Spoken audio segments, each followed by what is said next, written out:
এক নদী দুই পাড়, এপারে বগুড়ার সারিয়াকান্দি আর ওপারে জামালপুরের মাদারগঞ্জ।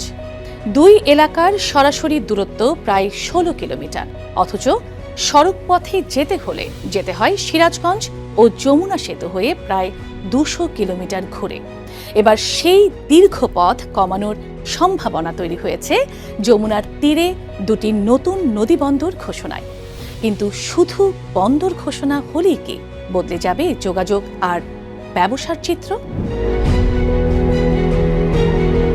৮ জুলাই ২০২৬ নৌপরিবহন মন্ত্রণালয়ের পৃথক প্রজ্ঞাপনে বগুড়ার সারিয়াকান্দি ও ধুনট নদীবন্দর ঘোষণা করা হয়।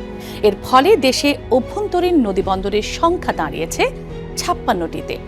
সারিয়াকান্দি নদীবন্দরের আওতায় থাকছে দীঘাপাড়া, কালীতলা, মধুরাপাড়া, জামথল ও সোনাদগা সহ বিভিন্ন ঘাট।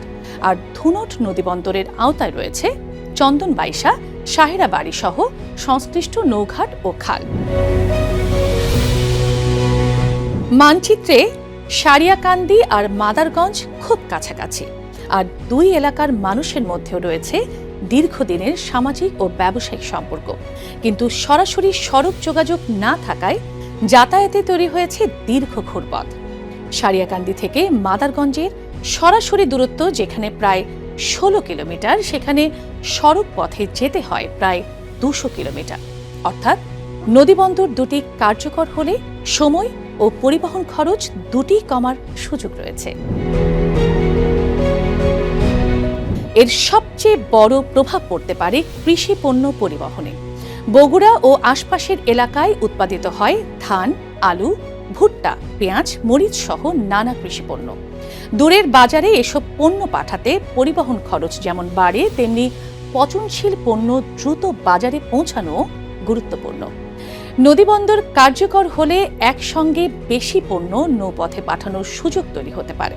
ফলে যমুনার ওপারের বাজার সহ দেশের অন্যান্য অঞ্চলেও তুলনামূলক কম খরচে পণ্য পাঠানোর সুযোগ তৈরি হবে। শুধু সারিয়াকান্দি নয়, ধুনট নদীবন্দরও গুরুত্বপূর্ণ হয়ে উঠতে পারে উত্তরবঙ্গের নৌ যোগাযোগে। সরকারি প্রজ্ঞাপন অনুযায়ী ধুনট নদীবন্দরের সীমানা সারিয়াকান্দির মধুরাপাড়া এলাকা থেকে যমুনার বিভিন্ন অংশ হয়ে ধুনটের চৌবার মোজায় বেশাখির চর পর্যন্ত বিস্তৃত। এর আওতায় থাকা চন্দনবাইশা ও সাহারাবাড়ি সহ বিভিন্ন ঘাট কার্যকর হলে ধুনট, গাজীপুর ও যমুনার দুপাড়ের বাজারগুলোর মধ্যে নৌ যোগাযোগ বাড়ানোর সুযোগ তৈরি হবে। তবে নদীবন্দর ঘোষণা হয়েছে মানে বন্দর পুরোপুরি চালু হয়ে গেছে এমনটি নয়।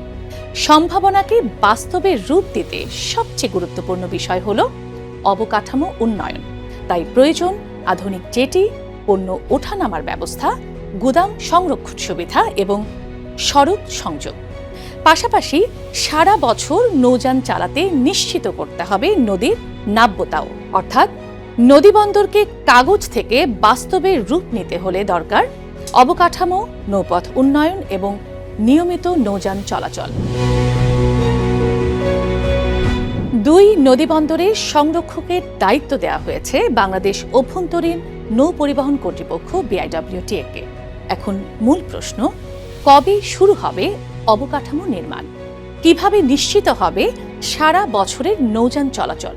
কারণ ৮ জুলাইয়ের ঘোষণা ছিল শুধুমাত্র শুরু। এখন সেটিকে বাস্তব যোগাযোগ ও বাণিজ্যিক সুবিধায় রূপ দেয়াই বড় কাজ। যমুনা এতদিন দুই পাড়ের মানুষের কাছে দূরত্বের নাম ছিল। দুটি নদীবন্দর সেই দূরত্বকে যোগাযোগের সুযোগে বদলে দেওয়ার সম্ভাবনা তৈরি করেছে। ১৬ কিলোমিটারের নৌপথ যদি নিয়মিত ও নিরাপদ যোগাযোগে রূপ নেয়, তাহলে শুধু মানুষের যাতায়াত নয়, কৃষিপণ্য, ব্যবসা আর নতুন বাজারও পেতে পারে নতুন পথ। এখন অপেক্ষা ঘোষণার পর বাস্তবায়ন কত দ্রুত হয়। আপনাদের সঙ্গে ছিলাম চন্দ্রা বিশ্বাস ববি।